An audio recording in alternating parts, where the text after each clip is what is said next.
பிரசாந்துக்காக தியாகராஜன் செய்த மிகப்பெரிய தியாகம். 80s ஃபேமஸ் நடிகரும் இயக்குனருமான தியாகராஜன் அப்போதைய ரசிகைகளோட முரட்டு ஹீரோவா வலம் வந்தார். அந்த வகையில அவரோட மலையூர் மம்மட்டியான் பாட்டுக்கு எக்கச்சக்க ஃபேன்ஸ் இருக்காங்க.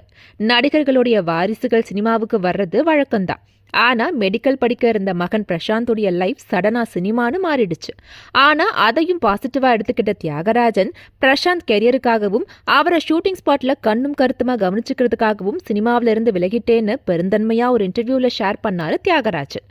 ஆனா சத்யராஜ் அவரோட மகன் சிபிராஜ், கார்த்தி அவரோட மகன் கௌதம் கார்த்தி, சிவகுமாரோட மகன்கள் சூர்யா கார்த்தி உள்ளிட்ட பலர் அப்பா மகனா ஃபீல்ட்ல கலக்குறாங்க.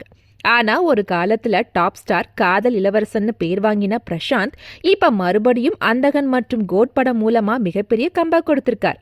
இப்பெல்லாம் தியாகராஜன் மகனுக்கு சப்போர்ட் பண்ற அதே நேரம் பொன்மகள் வந்தால், எமன் உள்ளிட்ட சில படங்கள்ல தலை காட்டி மறுபடியும் ரசிகர்களை ஆச்சரியப்பட வச்சது குறிப்பிடத்தக்கது. லேட்டஸ்டா சூப்பர் ஹிட் அடிச்ச ஒரு தெலுங்கு படத்தோட உரிமையை தியாகராஜன் வாங்கியிருக்கிறதாகவும் அதுல பிரசாந்த் முக்கிய ரோல்ல நடிக்க போறதாகவும் தேவ்யானியுடைய மூத்த மகள் இனியாவும் கமிட் ஆகியிருக்காங்கன்னு பேசப்பட்டு வருது.